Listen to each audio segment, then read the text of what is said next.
ฝากไปทีอายยืนถึงเวทีพอเห็นเจ้าตกใจว่ามอยู่ใส่นอสาวปังลำคนเคยห่วงต่อดุจยามตาหวานช่ำส่งพี่ชายหน้าเวทีมานัดไว้นัดไว้โอ้ยนัดไว้นัดไว้เห็นแต่แม่มากับหลานสาวหางเครื่องมารายงานว่าเจ้ามี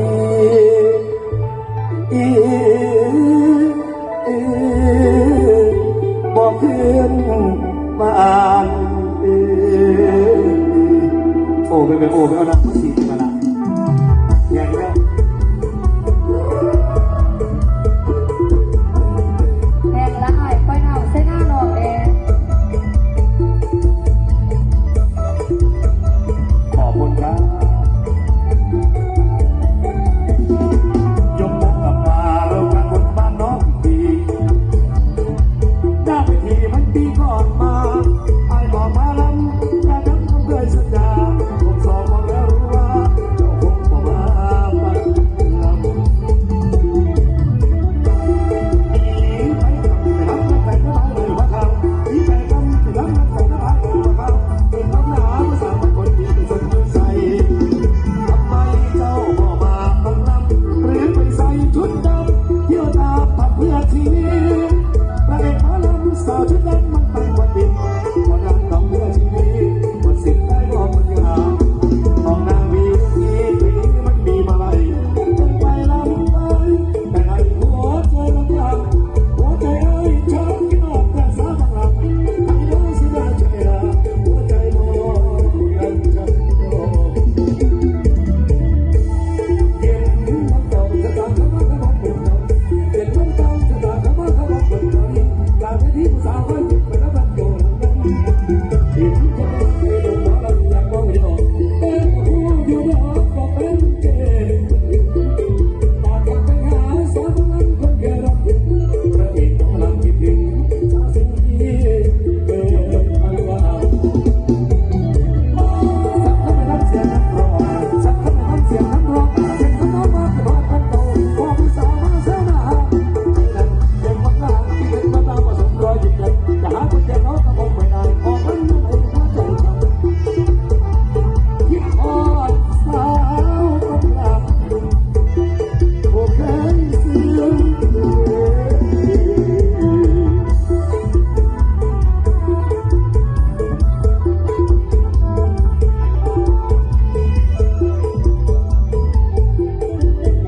ผมไม่พูดเลยครับ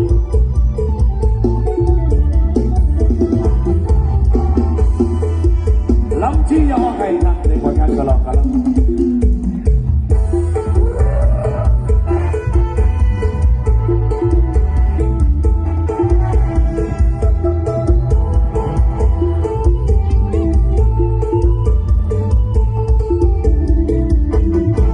บอกให้น้ำชี้ที่ไม่มีความรักไม่ต้องความเดิมมาครั้งที่เขามานั่งคุยเธอเขาบอกกับพ่อว่ารักพี่ยังเคยเจอหัวใจพังเพลกับเธอที่เคยเอาล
กันรักน้องใส่ใจเป็นตาสุดตาบ้านเมืองบ่ได้ขอแล้ว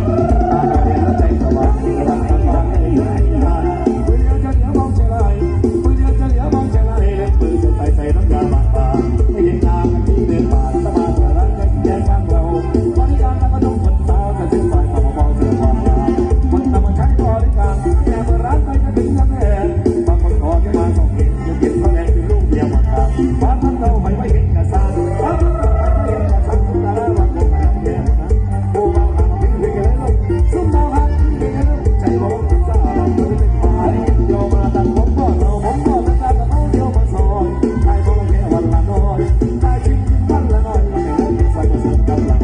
แต่เพราะอะไรที่ความสดใสไม่ได้เลยแต่รักกันมาได้รักจะเป็นรักเส้นผ่านมาก็ทำนาไม่ถึงเรือมายังก็ทำนาไม่ถึงเรือมายังมีแต่คนมาได้ความรู้ตกปูก็เดียวมาคอยตกปูก็เดียวมาคอยตกตำรวจคอยก็คอยมาบุกขอต่อมาออกมาตุ้มขอต่อมาออกมาตุ้มไปที่ถนนกระบวนใจดีชายใจยังอยากรักแอบมองแอบมองน้องน้องสวยสไตล์ที่ชายไม่รวยที่ชายนั้นเป็นคนรวยแต่เป็นคนเสือที่คนเดียวเยอะไปต้องเยอะไปแล้วมองว่าเขาเดือดร้อนแม่นั้นไม่เป็นคนเดือดร้อนที่มันต่อมาทุกจะอายเขาให้น้อยช่วยทุกจะอายเขาชอบเมื่อลงมาตาสุดจะได้ปล่อยแต่ละเดือนสิป่วย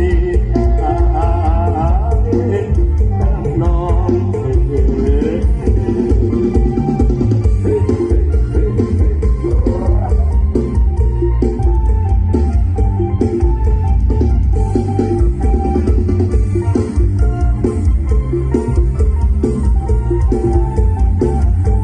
ไอ้จนจนบ่อันรักน้องผู้สาวผู้พี่น้องมวลเสียงขอบคุณรางวัลนำใจพี่น้องมีความสุขกับการรับฟังผลงานเพลงครับ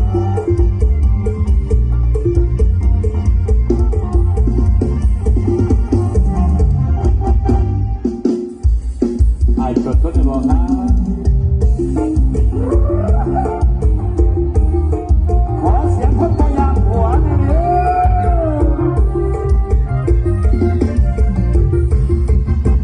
ขอถามเขาเรื่องเขาเหมือนเป็นความลับอยากถามว่า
ขอบคุณทุกรางวัลและใจที่มอบขึ้นมาค่ะในช่วงนี้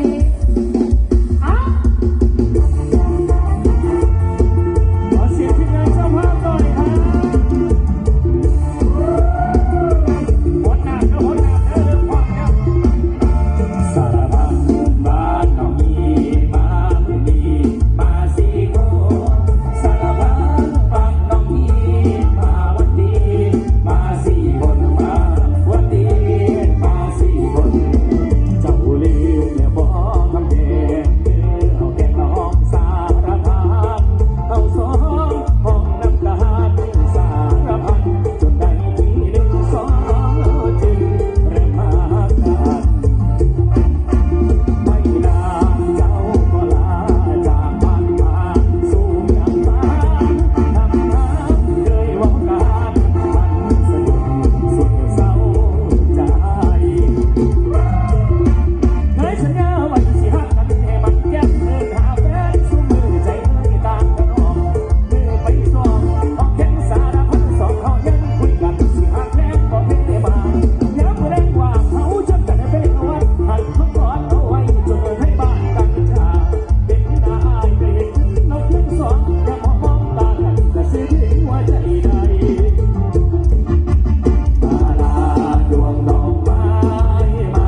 ส่ดีแม่บัดนี้เรียกเป็นเพื่อสันนี่ละกันกับผมเสียปุ๋ยเนาะใช่ละว่าเป็นโจกอะลองได้อยู่ได้ป่ะนี่ที่อาบน้ำไก่อยู่แต่ทุ่งนาแต่คงบ่มีปัญญาสิพาเจ้าไปคาเฟ่แอบถ่ายรูปสิสวยลงเฟซดอกดีไอ้มันบ่ที่คือจังผู้บ่าวในเมืองก็ตกแหล่งปัญหาล้อใส่เบียานสิเฮ็ดให้เจ้าอายคนทองอันไม่ยามันบ่สมบ่สมเจ้าดอกลาคนละขายไอ้สายมาวาสนาแต่คงสิบ่ได้ต่อไปมีแต่ใจจากไผทางใดสิเอาไอ้สิเสียปุ๋ยแทบมาน้องลาบ่มีปัญญาไปซื้อของงานกระรูดสุดแต่กับกระเพรากันจังกะดีในกระพายังตลาดนัดวันเสาร์ไอ้ที่รถทางมูลพ่อแม่ให้กับหัวใจที่มีพร้อมเป็นเจ้าอยากได้อยากได้จะค่อยสร้างสู่เอาอาอยากได้จะเจ้าสิบ่หักบักผู้ชายบ้านบ้านเย้าไปนอนเจ้าผ่านเย้าละบ่เนาะมันเสียใจสัวเอาได้สัวเอาวาสนาก็คงสิบ่ได้ก็ไปมีแต่ใจจากไผทางใดสิเอาไอ้สิเสียปุ๋ยแถมมาน้องลาที่บ่มีปัญญาไปซื้อของงานกระรูดสุดอยากกับกระเพราข้างทางกันดีแม่กะพายังตลาดนัดวันเสาร์ไอ้ที่รถทางมูลพ่อแม่ให้กับหัวใจที่มีพร้อมให้เจ้าอยากได้อยากได้จะเคยสร้างสู่เอาอาอยากแต่เจ้าไอ้ที่เสือปุ๋ยแทนมาน้องลาที่บ่มีปัญญาไปซื้อของงานกระรูดสุดแก่เก่ากับพ่อละข้างทางกันดีในกับพายังตลาดนัดวันเสาร์ไอ้ที่รถทางมูลพ่อแม่ให้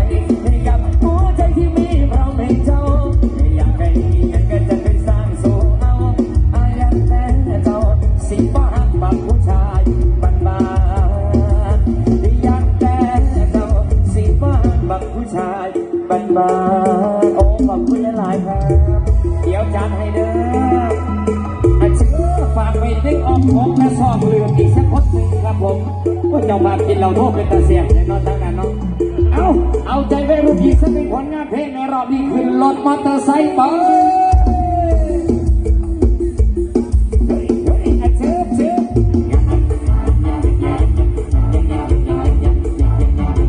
เชิบเชิบใจความเชื่อที่ไหน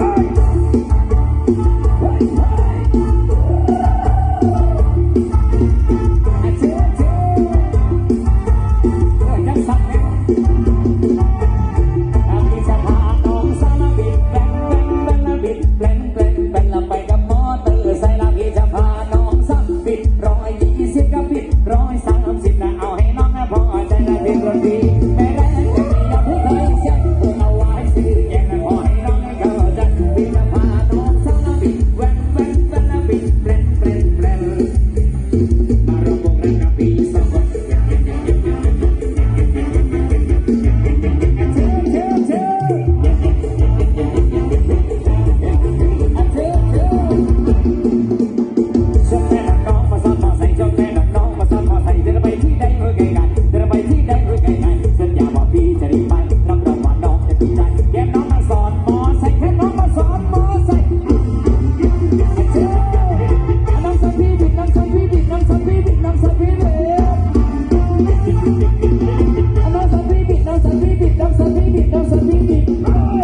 เปลี่ยนซองใหม่เด้อเอาซองนี้ละเด้อ มีใครอยู่ข้างในไหม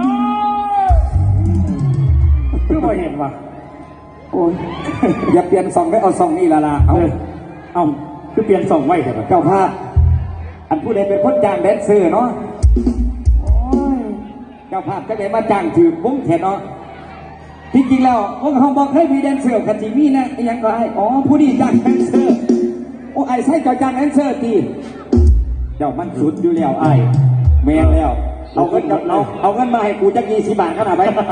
ไปซื้อที่บาทมาให้เราจะบาทขนาดครับยังครับผมโอ้ยเห็นเรากูเชี่ยงตาได้ปะออกเอาปลาเอามา40 บาทแล้วละเอาชิ้นก่อนให้เรานำ เราอีลีมาเราอีลีเซียวอะไร ไล่กันรถดิมันสีพ่อว่าเลยสบู่กับสีประมาณ3 ก้อนแล้วจะสีเบิดตัวกันว่าไอ้ไส้เราขอเพ่งลวดทะเลผุดเลยนี่เจ้าภาพให้มานี่อันบ่มี20 บาทขอให้เล่าแทนเดี๋ยวบอก โอ้ยวันไหนไม่ลอยวะเนาะ เอาให้เล่าในเราอุตส่าห์มางานเจ้าภาพอร่อย